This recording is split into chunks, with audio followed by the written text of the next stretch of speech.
안녕하세요. 인생사 세웅지마라고 죽을 만큼 힘들었던 젊은 날이 평생 될 줄 알았는데 저에게도 빛과 희망이 오긴 하네요. 주변에서 다들 드라마 같은 이야기라고 어디 제보해보라고 해서 이렇게 사연을 보내게 되었습니다. 저는 부모님이 이혼하셨어요. 두 분 다 저를 키우지 않겠다고 하셔서 외할머니가 저를 거두어 주셨습니다. 엄마는 도박 중독으로 인하여 외할머니와도 연을 끊은 상황이었죠. 어릴 때부터 할머니 손에서 자란 저는 그것 때문에 학교에서 많은 놀림을 받았습니다. 옷도 다른 애들에 비해서 많이 낡았고 저는 할머니 손을 많이 탔으니까 촌스러웠나 봐요. 야, 너는 왜 그런 옷을 입고 오냐? 쟤 할머니랑 살아서 저렇잖아. 아, 니는 부모님이 없어? 헐. 애들은 저를 그런 식으로 놀리고 은근히 왕따를 시켰습니다. 그러다 제 인생의 전부인 할머니가 돌아가셨어요. 갑자기 몸이 아프셨기 때문이죠. 할머니, 제발 죽지 마요. 나 할머니 없으면 어떻게 살아요? 할머니, 제발. 눈물을 머금으며 임종을 앞둔 할머니에게 애원했습니다. 제 손을 꼭 잡은 할머니는 우리 이쁜 손녀, 할머니가 하늘나라에 다 지켜볼 테니까 힘내서 살아야 한다. 꼭 살아야 한다. 눈을 감으셨습니다. 의사 선생님도 할머니가 이 정도면 많이 버티신 거라고 소녀 생각해서 온 힘을 다 짜내신 것 같다고 하셨죠. 담임 선생님이 오셔서 장례 치르는 걸 도와주셨고요. 문제는 할머니가 돌아가시고 나서 제가 살 곳이 없어졌다는 겁니다. 엄마랑은 연락이 안 되고 아빠 쪽에서는 재혼을 했기 때문에 아이를 거둘 수 없다는 답변이 왔나 봐요. 나이가 너무 어렸던 저는 시설에 들어가게 되었죠. 거기서부터 인생의 지옥이 다시 시작됐습니다. 시설에서도 학교에서도 그 어느 곳에서도 저는 마음 편히 쉴 수가 없었어요. 선생님이 제 눈이 이쁘고 똘망똘망하게 생겼다면서 저를 되게 이뻐해 주셨거든요. 근데 애들 눈엔 그게 안 이뻐왔나 봅니다. 막 저를 괴롭혔죠. 급식 먹다가 숟가락으로 제 머리를 팍 치고 도망가는 건 기본이고 제 이불자리 위에 모래가 뿌려져 있기도 했어요. 심지어는 신발 안에 압정이 있어서 밖을 나가려다가 발이 피로 철철 물든 적도 있었습니다. 학교에서도 마찬가지였어요. 중학교에 올라가서는 처음에 애들은 제가 귀엽게 생겼다면서 말도 걸고 그랬어요. 아, 나도 드디어 왕따에서 벗어날 수 있겠구나. 나도 사람들이 좋아해주는 존재이구나. 생각이 드는 것도 잠시 그 반에서 일장이라고 불리는 애가 저를 못마땅했습니다. 자기한테 쏠려야 할 관심이 그 애한테 쏠리니 제가 미웠나 봐요. 걔가 저를 미행해서 제가 보육원에 살고 있다는 사실을 알아냈어요. 야, 너네들 쟤 보육원에 살고 있는 거 아니야? 쟤 고아야. 너네 고아랑 노는 애야? 저에 대해서 안 좋은 소문을 내기 시작한 겁니다. 제가 고아이고 남자를 밝히고 더러운 사생활을 가졌다는 이야기였어요. 한순간에 애들이 저를 싫어하고 저는 학교폭력의 대상이 되었습니다. 그 일진 남자애는 저를 뒷골목으로 데려가서 제 뺨을 때리기도 했고요. 실로야를 담장 밖에 던져버리기도 했어요. 남자애들 또한 동조를 해서 저를 발로 차거나 제 얼굴에 우유곽을 던지기도 했습니다. 그 때문에 쌍코피가 줄줄 난 채로 집에 간 적이 있었죠. 다행히 시설에서 저를 1년간 임시보호해 주시겠다는 어른분이 나타나셨어요. 제가 어릴 때부터 저희 보육원에 봉사를 오시는 분인데 제가 겪는 힘든 일 때문에 심한 우울증을 앓고 있는 걸 알고 계신 분이었죠. 조금 숨통이 트일 수 있게 되었고 임시보호가 끝난 뒤 저는 고등학생이 되었어요. 학교에서 겪은 고통과 트라우마가 너무 커서 입학하자마자 자퇴 절차를 밟았습니다. 다른 애들 같았으면 부모님 모시고 오라고 하면서 자퇴하는 것을 반대하셨겠지만 전 고하다 보니 담임 선생님들도 딱히 저를 건들진 않으셨어요. 그래서 바로 자퇴를 하게 되었고요. 학교라는 제도에서 탈출하니 숨통이 트이는 듯 했습니다. 저를 괴롭히는 존재도 없었고요. 제가 고아라는 사실을 알고 저를 놀리는 사람도 더 이상 없었기 때문이었죠. 혼자 자립할 수밖에 없었던 저는 정부에서 나온 보조금을 가지고 살 곳을 마련했습니다. 닥치는 대로 알바를 하기 시작한 것 같아요. 하루에 기본으로 3개씩 했습니다. 아침 일찍 일어나서 헬스장 오픈 카운터 알바를 한 뒤 밥을 먹고 다시 편의점으로 출근을 했어요. 저녁까지 그곳에서 일을 하다가 밤늦게 고깃집으로 옮겨가서 불판 닦는 작업을 했어요. 그렇게 1년 정도 일하니까 수중에 2천만 원 정도 생기기 시작했습니다. 그때 헬스장 사장님이 저를 보시더니 뭐라고 물으시더라고요. 자네는 젊은데도 불구하고 왜 공부를 안 하고 이렇게 열심히 일만 하는가? 학교는 왜 자퇴한 건지도 궁금하네. 저는 말하기를 머뭇머뭇거렸습니다. 한참을 고민하다가 솔직하게 제가 고아라는 말씀과 함께 괴롭힘을 당해서 어쩔 수 없이 자퇴를 했다고 이야기했어요. 어허, 그런 사정이 있었구먼. 고생 많았겠네. 저에게 조언을 해주셨습니다. 지금이야 알바를 많이 하면서 돈을 벌 수는 있지만 10년만 지나도 전문성이 없어지기 때문에 언제든지 저는 대체 가능한 인력이나 시급도 떨어질 것이고 전망이 좋지 않다고도 조언을 해주셨어요. 고아이고 삶이 힘들수록 더더욱 열심히 공부를 해야 한다고 조언해 주셨죠. 나도 참 어렵게 시작해서 이 자리까지 온 거지만 자신만의 전문성을 키워야 해. 자네는 아직 젊고 미래가 창창하니까 두려워하지 말고 새로운 도전을 해보게나. 대학도 갔으면 좋겠고 자네 나이 또래들이 하는 걸 다 즐기면서 했으면 좋겠네. 그 순간 머리를 한 대 맞은 것 같은 기분이 들었어요. 저 사실 외로웠거든요. 20살 된 애들은 대학생활하면서 행복하게 젊음을 누리고 있었기 때문이었죠. 그래서 저는 저녁 아르바이트를 줄이고 방송통신대학교에 입학하는 것을 결정했습니다.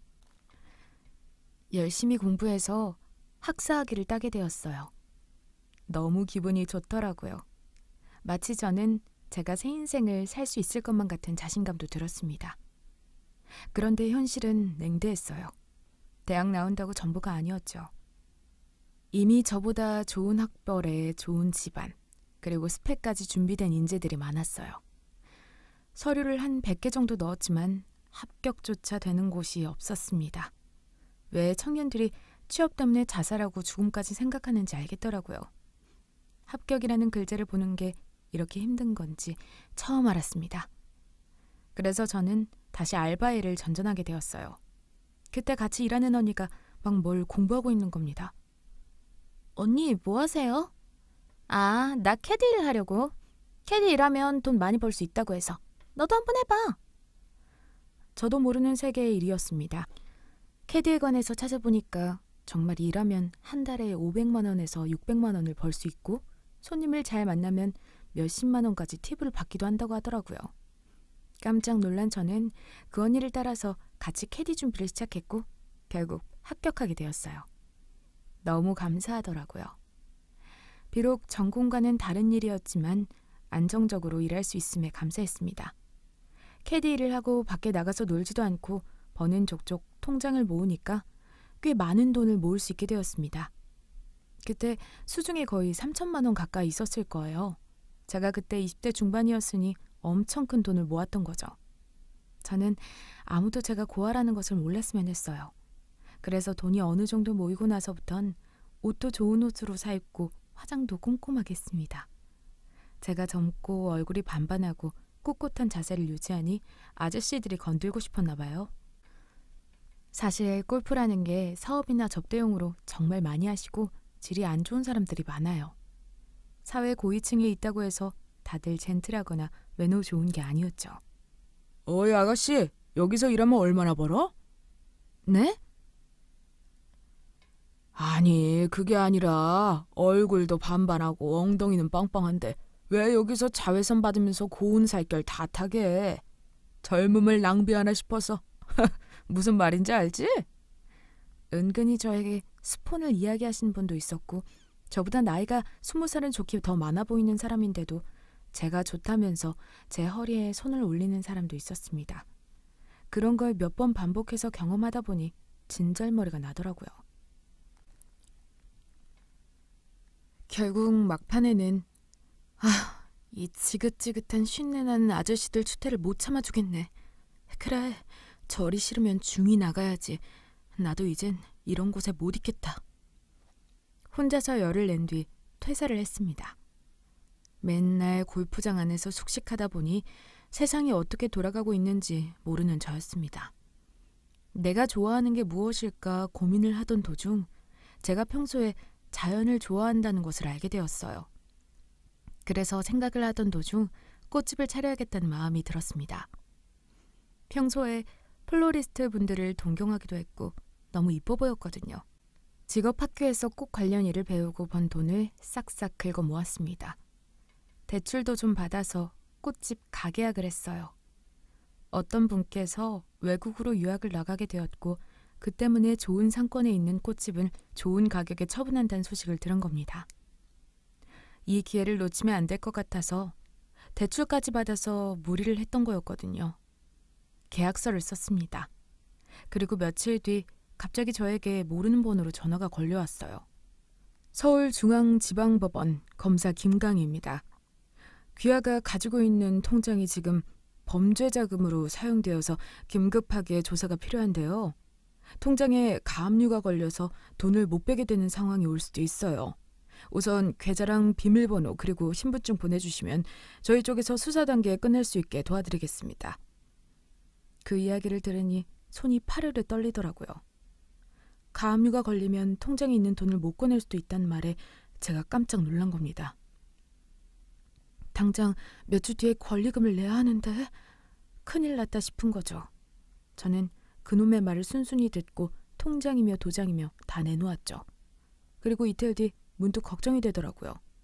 통장 관련된 일은 잘 해결이 되었나 하고요. 바보처럼 경찰서에 찾아갔습니다. 저 얼마 전에 검사님이 전화가 와서 통장이 범죄에 이용되었다고 해결해 주신다고 했는데 전화를 안 받으셔서 혹시 여기서 사건 근황 알 수 있을까 해서요. 제 이야기를 들은 경찰은 깜짝 놀라면서 뭐라고요? 검사가 전화를 했다고요? 아니 그게 무슨 소리예요? 수사 과정에서 그럴 리가 없는데?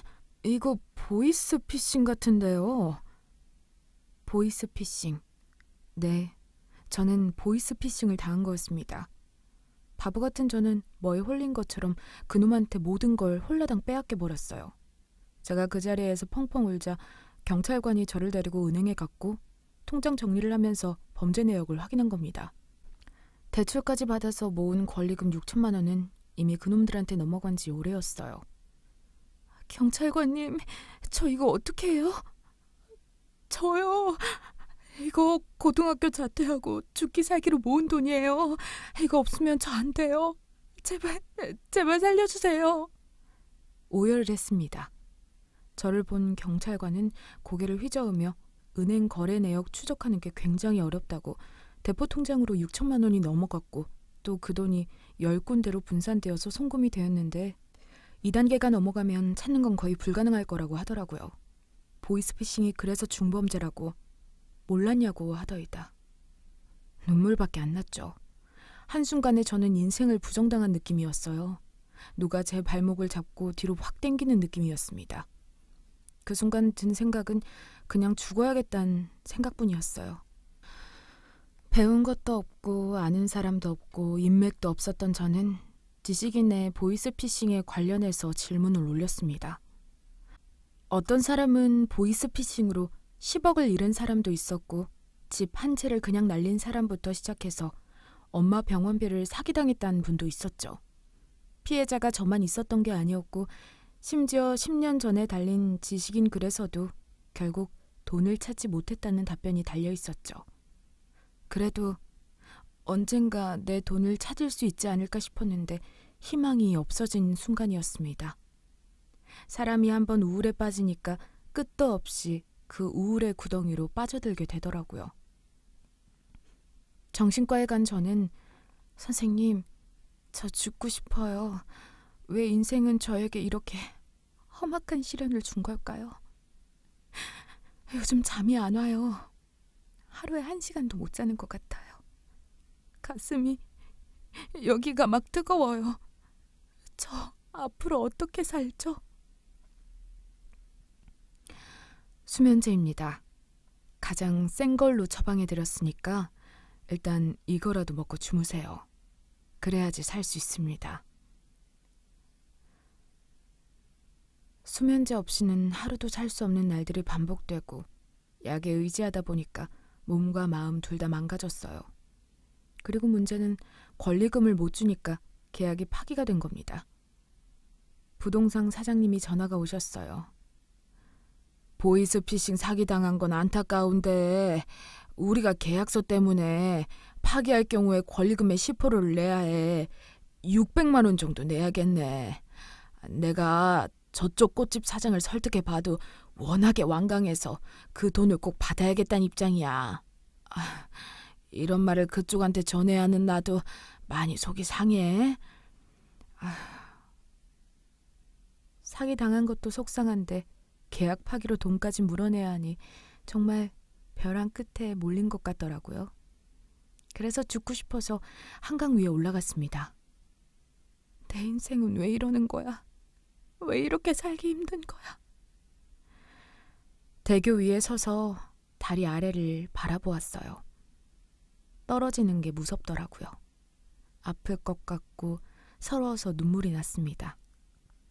제가 죽게 된다면 하늘에 있는 할머니는 얼마나 슬퍼하실까. 할머니가 돌아가시기 전에 저에게 남기신 유언이 생각이 나고 가슴이 찢어질 것 같았어요. 할머니는 저에게 무슨 일이 있어도 꿋꿋하게 살라고 하셨거든요. 할머니, 죄송해요. 저 못 살 것 같아요. 이젠 할머니 옆에 가고 싶어요. 몸을 기울여서 떨어지려고 한 순간 누가 제 뒤터리를 잡아서 확 뒤로 저를 낚아챈 겁니다. 어떤 남자였어요. 차를 타고 오면서 저를 본 그 남잔 저 여자 죽으려고 하는 거 아니야? 뭐야? 하면서 차를 세워 저를 지켜본 겁니다. 제가 죽으려고 몸을 기울이자 차에서 내려 저를 확 잡아챈 거였죠. 아가씨, 왜 죽으려고 그래요? 나 참 미치겠네, 정말. 곧이어 경찰이 왔고 저를 데리고 갔습니다. 대교 위에서 사람이 죽으려고 한다고 그 아저씨가 차 안에서 신고를 한 모양이었어요. 자살 미수자도 일단 신고가 들어오면 조사를 하는 게 원칙이라고 하더라고요. 왜 죽으려고 한 거냐는 물음에 저는 그간 제게 있었던 일들을 말해주었습니다. 경찰관은 냉정했어요. 자살하면 그거 국민들한테 민폐인 거 알죠?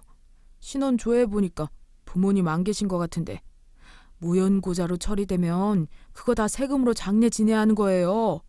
죽어서까지 민폐 끼치면 안 되죠. 죽을 용기로 그냥 사세요. 하여튼간에 요즘 사람들은 목숨 귀한 줄 몰라서 문제야. 저는 더 우울했습니다. 세상에 내 편이 없는 것 같더라고요. 고개를 푹 숙인 채 죄송하다고 말씀드리고 집으로 걸어갔습니다. 죽는 것도 내 마음대로 못 죽는 게 내 인생이구나 싶었습니다. 그날 저녁 집에서 가지고 있는 수면제를 입에다가 탈탈 털어 넣었습니다. 거의 이틀 뒤에 깨어난 것 같았어요. 핸드폰을 보니까 모르는 번호로 부재중이 5통이나 와 있는 겁니다. 문자를 보니까 제가 죽으려고 했던 그날 저를 구해준 남자에게서 전화가 온 거였어요. 몸은 좀 괜찮으신가요? 걱정되어 안부 전화 드렸는데 연락이 없어서 문자 남겨요. 아무 일 없었으면 좋겠네요. 저는 정신을 차리고 그분에게 전화를 드려 감사의 인사를 드렸죠. 말씀을 나누다 보니 저보다 12살 정도 많은 분이었습니다. 사회초년생인 것 같은데 마음이 아프다고 저의 고통에 공감해 주셨습니다. 그분과는 카페에서 만나게 되었어요. 저도 모르게 제 이야기를 들어주는 누군가가 있다는 생각에 대성통곡을 하게 되더라고요. 제가 전 재산을 보이스피싱으로 날렸어요. 그래서 죽으려고 했어요. 고아로 살아왔고 누구한테 도움 요청할 곳도 없었거든요. 그런데 하늘이 무너져도 솟아날 구멍은 있단 말이 맞더라고요. 저를 구해준 그분이 로펌 대표였습니다. 서초동에서 변호사 5명 정도 있는 로펌을 이끌고 계셨고 이미 보이스 피싱 관련해서도 소송을 여러 차례 해보신 분이셨어요. 일단 저에게 국선을 선임하고 소송을 통해서 범인이 잡힐 때까지 수사기관을 믿고 기다리다 할 일을 하라며 해결책을 주셨습니다. 저는 그분 덕분에 돈을 찾기 위한 여정에 한 발짝 앞으로 더 나아갈 수 있었어요. 고소도 하고 경찰서에서도 조사를 하고 긴급 범죄 지원금과 심리상담 지원도 받으니 조금 숨통이 트이더라고요. 전 몇 달이면 범인이 잡힐 줄 알았어요. 그래서 긍정적으로 믿고 기다렸는데 국선도 일을 하는 둥 마는 둥 관심도 없고 경찰도 거의 못 잡는다고 보셔야 해요. 6천만 원 날린 건 아깝긴 하지만 인생 배운 경험값이라 생각하세요. 그게 마음 편하실 거예요. 그 돈 저에게는 큰 돈이었거든요. 다시 좀 살만해질 줄 알았는데 다시 우울증이 도졌고 저도 모르게 방에서 목을 매달려고 하고 있었습니다. 그때 띠링띠링 전화기에 벨소리가 울렸어요. 김창현 대표님, 저를 도와주신 변호사 이름이었습니다. 잠깐 낮잠을 자는데 느낌이 너무 안 좋아서 전화했어요. 잘 살고 있죠? 별일 없죠? 변호사님. 제가 흐느끼며 눈물을 흘리니 한 걸음에 제가 살고 있는 곳으로 달려주셨어요. 낮에 만난 저희는 새벽이 될 때까지 눈물을 흘리며 이야기를 했습니다. 저를 꼭 안아주셨어요. 그때부터였던 것 같아요. 사랑을 느낀 때가요. 캐디 일하면서 치근덕대는 남자들을 너무 많이 만나서 연애, 사랑 따위는 하지 않겠다고 결심했거든요. 그런데 그 남자는 하늘에 있는 할머니가 보내준 사람 같았습니다. 그분도 제가 자꾸 생각이 나고 이러면 안 되는데 도와주고 싶고 걱정이 된다고 하셨어요. 저희 둘 다 어느 정도 마음을 확인하게 되었고 그날 이후로 만나는 날이 부쩍이나 많아졌습니다. 제가 저의 영약한 모습을 다 보여주니까 그 남자도 본인의 마음을 보여주었습니다. 사실은 저도 할머니 손에서 자랐어요. 어머니와 아버지 두 분이 이혼하시고 나서 엄마가 홀로 저를 키우시다가 암으로 돌아가셨거든요. 할머니 손에서 자라면서 너무너무 행복하기만 했지만 학부모 참관 수업이나 부모님이 와야 하는 날이면 할머니가 오시는 게 그렇게 창피하고 부끄럽더라고요. 어린 나이에 모진 말도 많이 했고요. 제가 변호사가 된 모습을 할머니께 꼭 보여드리고 싶었는데 사법고시 붙기 전 1년 전에 할머니가 돌아가셨네요. 비슷한 아픔을 가지고 있기에 현재 겪고 있으신 고통에 너무나도 공감이 됩니다. 본인의 속사정을 저에게 털어놓으면서 저희는 한층 더 가까워지게 되었고 운명 같은 무언가를 느끼게 되었습니다. 조심스럽게 만남을 시작하게 되었어요. 그 사람을 만나서부터 제 삶에 안정감이 찾아왔고 정말 행복이 무엇인지 느끼게 되었죠. 바보같이 저를 한없이 사랑해주고 편견 없는 마음으로 대해주는 사람이었습니다. 사람 한 명 살리겠다는 마음으로 저를 도와줬는데 이젠 저 덕분에 본인이 삶의 낙을 찾았다며 어린아이처럼 좋아해주는 분이셨죠. 저랑 나이 차이는 띠동갑이 넘지만 만나다 보니 아빠 같기도 하고 때로는 친구 같기도 하고 좋았습니다. 그렇게 저희는 3년간의 연애 후 결혼을 약속하게 되었어요. 프로포즈를 받은 저는 세상의 그 어떤 여자보다 행복한 것 같은 충만감을 느꼈습니다. 그렇게 결혼 준비를 하고 있을 무렵 중학교 동창인 선이한테 연락이 왔어요. 잘 지내? 나 1학년 3반 반장이야. 나 기억나지? 우리 오랜만에 동창회 하려고 하는데 너도 와라. 그래. 미안. 난 별로 가고 싶지 않네. 학교 다니면서 힘들었던 기억도 많고 내가 별로 안 보고 싶은 애를 또 있는 것 같아서. 알지. 내가 반장으로서 너 많이 못 챙겨준 것도 미안하고 우리 이제 다 어른이니까 그때처럼 어리석게 행동하지 않을 거야. 요즘 어떻게 지내는지 궁금하니까 시간 되면 동창회 꼭 나와주길 바랄게. 곰곰이 생각해봤습니다. 그래도 반장 친구는 저를 조금이라도 챙겨주려고 했고 오랜만에 인사할 겸 동창회에 나가보는 것도 나쁘지 않겠다는 생각이 들었어요. 남자친구가 백화점에서 사준 이쁜 옷을 입고 갈까 하다가도 그 모습은 평소에 내 모습이 아닌 것 같아서 접어두고 평범한 옷을 입고 나갔습니다. 그런데 세상에 애들이 정말 삐까뻔쩍하게 본인을 꾸미고 왔더라고요. 어떤 애는 외제차에 어떤 애는 수천만 원이 호가하는 가방을 들고 왔습니다. 아, 내가 생각하는 자리는 아니었구나. 다들 자랑하러 왔구나. 집에 얼른 가고 싶었습니다. 남편이 일 끝나고 늦지 않게 저를 데리러 온다고 해서 저는 그 시간을 기다리고 있었어요. 역시나 애들은 너가 잘났니, 내가 잘났니 하면서 본인 자랑하기 바빴어요. 남편이 노래방 사업을 해서 체인점으로 대박이 났다는 이야기도 있었고 시어머니 댁이 너무 잘 살아서 돈 안 벌고 살아도 평생 떵떵거리며 먹고 놀 수 있다는 이야기도 있었어요.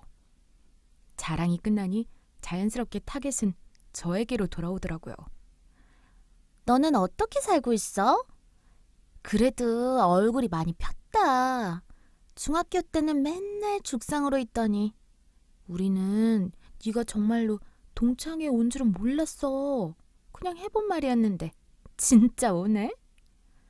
좀 어이가 없었습니다. 다들 저를 비웃는 듯한 얼굴로 쳐다보더라고요.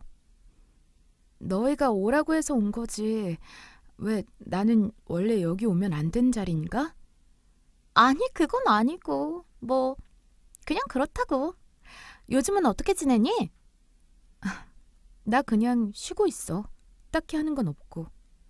쉬면서 결혼 준비 중이야.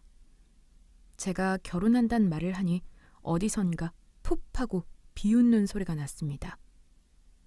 제가 중학생일 때 저를 엄청 괴롭힌 일진 여자애였어요. 분명히 반장이 걔는 안 온다고 했는데 저를 골탕 먹인 거였습니다. 야, 오랜만이다. 걔가 저에게 인사를 한 순간 저는 과거의 트라우마가 올라오는 것 같았고 손이 덜덜 떨렸습니다. 아우, 왜 떨어? 아직도 내가 무섭니? 결혼 준비한다고? 아, 너란 애도 결혼을 하는구나. 신기하다. 저를 비꼬더라고요. 저는 대꾸하지 않았습니다. 여전히 걔는 그 동창회에서 실세인 듯 싶었어요. 남편이 술집을 운영하고 그게 꽤 잘 되는 모양이더라고요. 온 몸이 명품이었습니다. 너 근데 결혼식 때 부모님 자리는 어떻게 하게? 너 부모님 안 계시잖아. 그러면 너 같은 고아들은 부모님 자리 알바 같은 거 쓰는 건가? 와, 진짜 그것도 골치 아프겠다. 고아들은 서러워서 결혼도 못하겠다. 그치?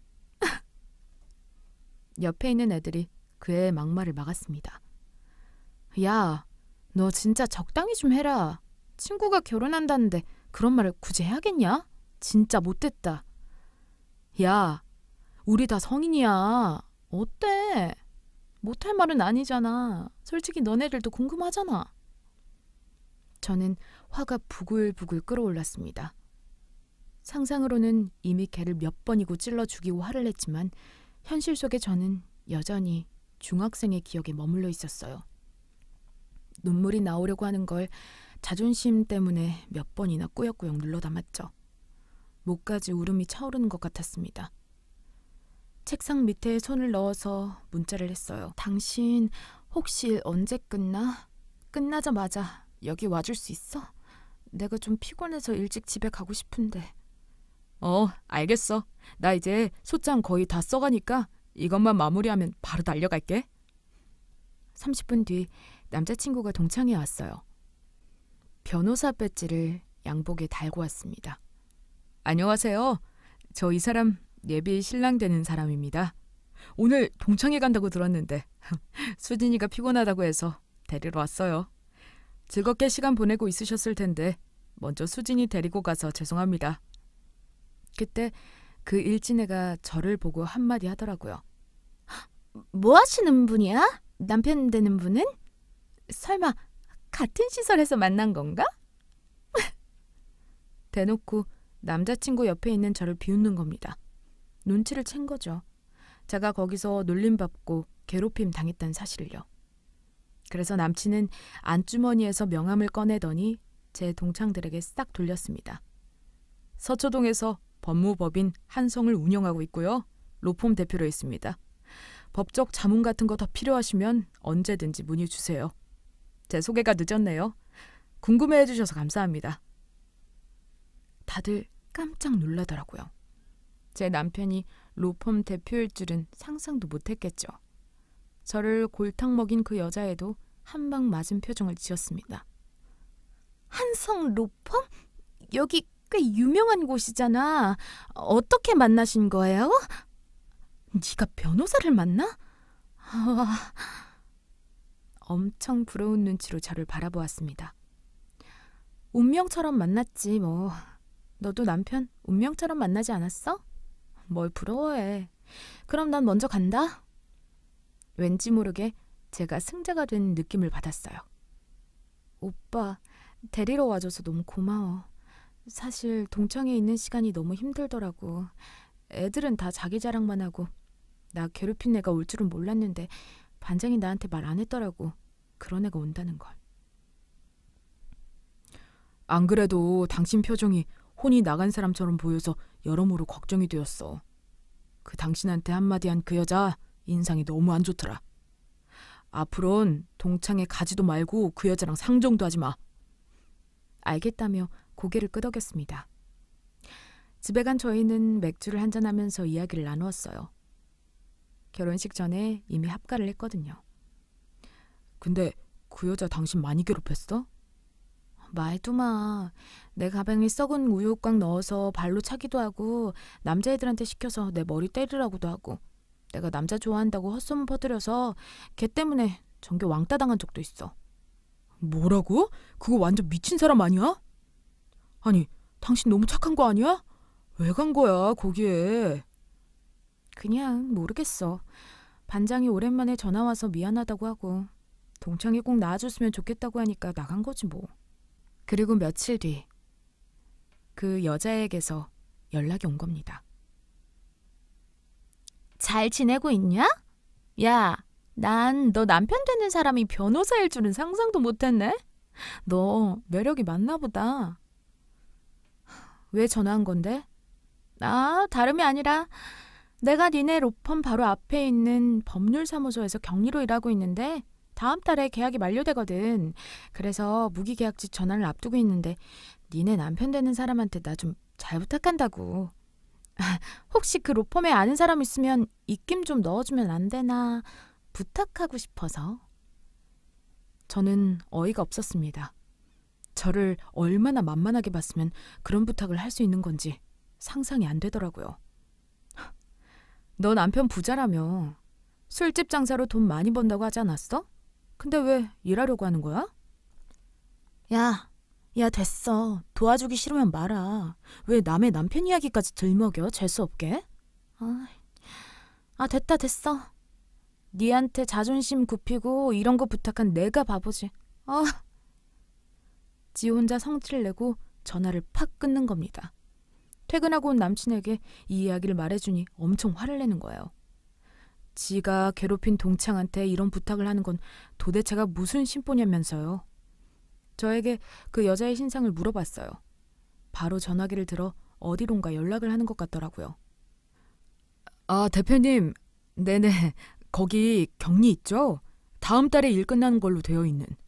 네네, 그 사람이요. 웬만하면 채용하지 마시죠. 제 이야기를 한 겁니다.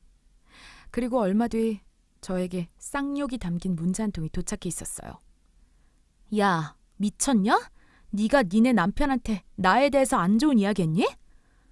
멀쩡하게 실수도 없이 일 잘하고 있는 나한테 대표가 와서 실망이라며 짐 싸라고 하는데 네 년이지?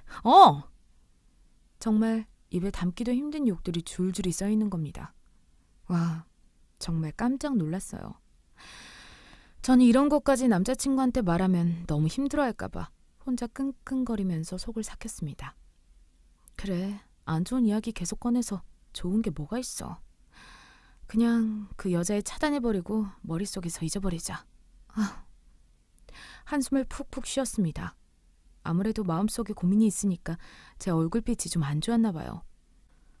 당신 요즘 왜 그렇게 한숨 쉬고 얼굴이 칙칙해? 나한테 숨기는 거 없지? 힘든 일 있으면 무조건 말해. 서로서로 도우면서 살아야지. 우리 이제 부부 될 건데. 저는 그제서야 저에게 온 문자를 보여주었어요. 그 문자를 본 남편은 극대노를 했습니다. 이 여자 질이 아주 안 좋은 여자야. 율천 대표님한테 들어보니까 이 여자 남편이 사기죄로 구속되어 있고 그래서 그 여자가 생활비 번다고 로펌 사무소에서 격리일로 일하는 것 같던데. 당신이랑 동찬들한텐 술집에서 사업한다고 했지? 알고 보니 그 여자애는 본인을 치장하기 위해서 사람들한테 거짓말을 한 거였어요. 소름이 끼쳤습니다. 내가 변호사가 된 것도 내 주변 사람들을 지키기 위해 한 거야. 이제 나는 내 아내 될 사람을 지킬 의무가 있다고. 정보통신법으로 성적인 욕설을 하는 사람은 고소가 된다고 하더라고요. 제 남편은 그 여자를 고소해야겠다면서 소장을 써서 제출했습니다.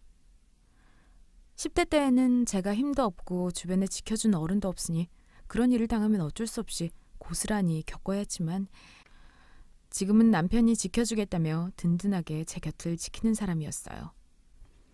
너무 감사했습니다. 고소장을 받은 그 애는 저에게 전화를 막 하더라고요.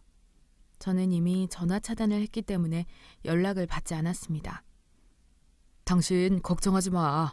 내가 그 여자 로펌 업계에서 블랙리스트 올렸어. 아마 다시 일자리 구하는 것도 쉽지 않을 거야. 속이 시원했습니다. 심리 상담을 받아보니 제가 그동안 오랫동안 괴롭힘을 당해서 누가 저를 힘들게 해도 방어하는 것 없이 제 탓을 하면서 고통에 무방비하게 노출되어 있었대요. 이젠 저의 고통에 방패막이가 되어준 남편이 있었기 때문에 저도 저의 고통의 굴레 속에서 빠져나올 수 있었던 것 같았어요. 그 여자애는 명예훼손 및 정보통신법 위반으로 벌금을 받았어요. 동창들한테 제 욕을 엄청 했다고 하더라고요. 제가 변호사가 된 남편을 만난 것도 모두 제가 꼬리를 친 거고 저와 남편이 만난 장소가 여자 나오는 술집이었다는 루머를 퍼뜨렸습니다. 반장이 저한테 전화해서 그 사실을 알려줬고 당연히 변호사인 남편은 그걸 다시 고소했고요. 민사소송도 함께 진행했습니다. 아내한테 들어보니 중학생 때 제 아내를 많이 괴롭힌 것 같더라고요. 그때 제 아내가 힘도 없고 약해서 그대로 당할 수밖에 없었지만 지금은 아닙니다. 지금 이 시간부터 제 아내를 괴롭히면 모든 걸 법적으로 처리하겠습니다. 큰 코 다치실 거예요. 그리고 저는 말을 전하는 반장한테도 한마디 했습니다. 야, 네가 제일 나빠. 나쁜 애 안 되려고 이리저리 모기처럼 붙어다니면서 간신배 노릇하고 너는 내가 걔한테 괴롭힘 당할 때 뭐 했니? 동창회 애도 걔 안 온다고 안심하라고 했으면서 막상 가보니까 걔 있고 네가 제일 나빠. 막 분노를 표했네요. 동창 몇 명 애들은 저한테 따로 연락을 해서 그간 미안했다고 사과하는 일도 있었어요. 반장도 결국엔 저에게 미안했다고 본인이 어리석었다고 했네요. 그리고 저는 동창 애들한테 그 여자의 남편이 잘 산다는 것도 거짓말이고 지금 남편이 사기죄로 감옥에 가 있다고 말해줬습니다. 그런데 이미 몇몇 애들은 개모임으로 그 여자애한테 돈을 보냈는데 잠적해서 돈을 못 받고 있다고 하기도 하더라고요. 참 씁쓸했습니다. 그렇게 저는 저를 괴롭힌 애들에게 복수를 하게 되었고요. 남편과는 무사히 결혼식을 올릴 수 있게 되었어요. 모두의 축복 속에 올린 결혼식이라서 너무나도 행복했습니다.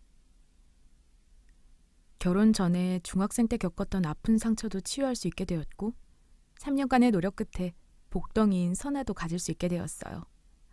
얼마나 예쁜지 키우면 키울수록 행복이 마음속에 피어올랐습니다.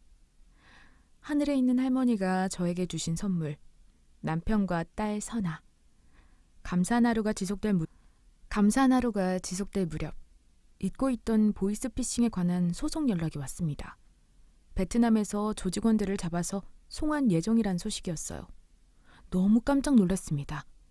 피해 금액을 다 보상받긴 힘들겠지만 관련자들을 처벌할 수 있을 거라고 수사관께서 말씀을 해주시더라고요. 너무나도 감사했습니다. 그리고 절 괴롭혔던 그 여자애는 동창들한테 개모임을 목적으로 돈을 수천만 원을 걷어서 튀었다가 소송을 당했나 봐요. 안 그래도 집행유예 전적이 있었는데 또 죄를 저질러서 결국 사기죄로 징역형이 1년 떨어졌다고 합니다. 못된 사람들은 하늘이 알고 벌을 준다고 하잖아요. 저를 괴롭힌 그 애도 벌을 받은 것 같아서 속이 아주 시원했습니다. 남편이 그러더라고요. 내가 소송을 많이 해봤잖아. 못된 짓 저지른 애들은 결국 언젠가 다 벌을 받게 되어 있더라고. 그러니까 당신 그간 겪었던 서러움들은 다 내려놓고 이제부터 나랑 그냥 행복하게 살자. 알겠지? 토끼 같은 우리 아이 키우면서 우리는 행복하기만 하면 되는 거야. 사랑해. 그렇게 저와 남편은 그간의 일을 계기로 돈독해졌고 이제는 훌쩍 커버린 딸과 함께 저희 할머니가 계시는 선산에 가서 인사도 하면서 평화롭고 행복한 하루하루를 잘 보내고 있네요. 고아로 살아온 지난 날들의 세월이 쉽지만은 않았지만 사람들과 함께 사랑을 주고받으며 앞으로 나아가다 보니 행복에 가까워질 수 있게 되었습니다. 그래서 저와 같이 고아로 힘들게 삶을 나아가고 있는 사람들에게 희망을 주고 싶어서 이렇게 글을 쓰게 되었어요. 여러분들, 사는 게 쉽지 않겠지만 우리 희망을 버리지 않고 살아봐요. 죽으라는 법은 없더라고요. 정말 저희 할머니 말처럼 죽지 않고 끝까지 살아내봐요. 분명히 좋은 귀인이 나타나서 여러분들을 힘듦 속에서 빠져나올 수 있게 해주실 거예요. 그럼 저는 사연 여기서 마치겠습니다. 제 이야기 들어주셔서 감사해요. 오늘 하루 행운이 가득하길 바라며 감사 인사 드리겠습니다. 감사합니다.